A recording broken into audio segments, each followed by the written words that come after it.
Many rock and roll fans worship at the altar of classic Van Halen. The first 6 albums the band made with original frontman David Lee Roth.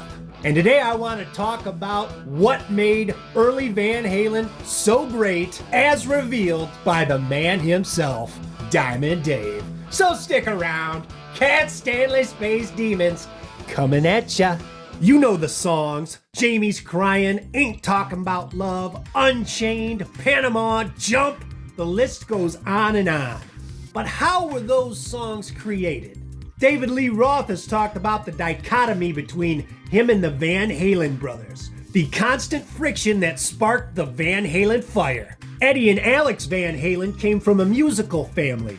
Their father was a clarinetist, and they were classically trained musicians. Diamond Dave was the showman.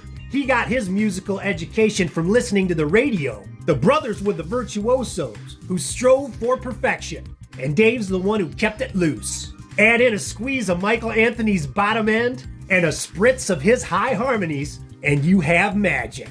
Ed Van Halen, of course, was known for his obsessive pursuit of the perfect guitar tone, which he dubbed the Brown sound. And the secret to achieving that tone on record was that it was created live in the studio. Even the echo effects and such on the guitar were Ed operating a foot switch on his amplifier. Roth would say in 1997, in the 90s, if you went to do that, most producers would flip. No, play it dry. We'll put echo and reverb and so forth on later, because you have a million variations of that in these huge 48-track consoles. Plus, you have digital consoles now that are 150 tracks. You can compile the tracks and whatnot, but it's not life. It's after the fact. And Dave would go on to reiterate that it was the spontaneity of a live performance which was the key to getting the sound of those classic Van Halen songs in the studio. The very finest Van Halen material was performed absolutely live in the studio. All of those first albums.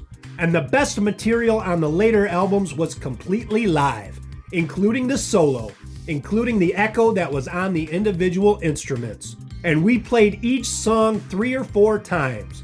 We would pick the best version, but almost inevitably the very first version would be the best because we weren't thinking about it. Dave also stressed that overthinking things in the studio could be a distraction, that it was best just to go in, hammer it out without any kind of fear. It was very pure because there was very little done later except to rearrange the volumes of the individual instruments. Let's turn up the guitar. Let's turn it down. We can't hear the voice here, so let's turn it up. Let's turn it down. Whatever. That was the extent of it.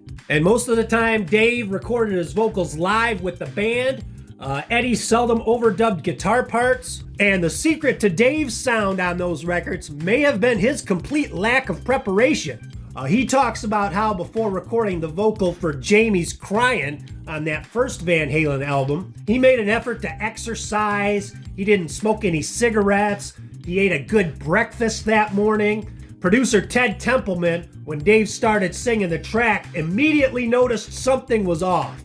Dave didn't sound like Dave. So he ordered Dave to go outside, eat a cheeseburger, and have a smoke. Do a shot, and that was the secret to Dave's sound. Dave being Dave, but Dave sometimes would enter the studio so unprepared to the extent where he'd have incomplete sets of lyrics, which resulted in some classic Van Halen moments on record.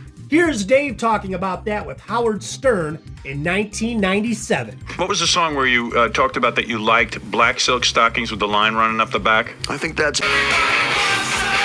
When I was working at this radio station, women would just line up because like Van Halen would come to the station. And everybody had the seams, right? Every girl had black silk stockings on with the seam And running that was up the history back. for all the wrong reasons, too, because at that point in time, I wasn't taking care of most of my homework like I maybe should have oughta. Right. And they were rewinding tape in the studio, and our producer at the time, Ted Templeman, said, "Dave, are you ready to do the middle part?" And I said, "Sure." Well, I always say sure.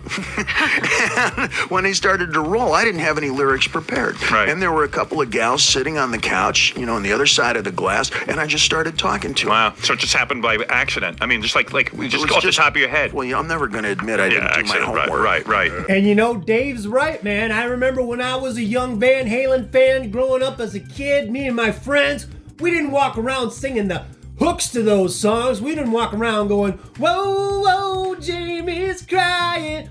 Well, maybe we did, but we also walked around reciting those spoken word bridges that Dave came up with on those songs. I reach down between my legs, I ease the seat back, or hey man, that suit is you. You'll get some leg tonight for sure. That's what we did, walked around reciting Dave's classic spoken word interludes on those old Van Halen songs. But, I definitely agree with Dave. It was the spontaneity, the looseness, the tight looseness of those classic Van Halen songs on those classic albums that made classic Van Halen. God bless Sammy Hagar. He's a hell of a nice guy. Seems like a good guy. Had some decent tunes on those records. But it just doesn't measure up to classic Van Halen. Diamond David Lee Roth, Eddie and Alex, Michael Anthony is where it's at. And I just wanted to delve into that today, the secret behind classic Van Halen sauce. And that's the video. Hope you dug it. And we'll see you next time. See here.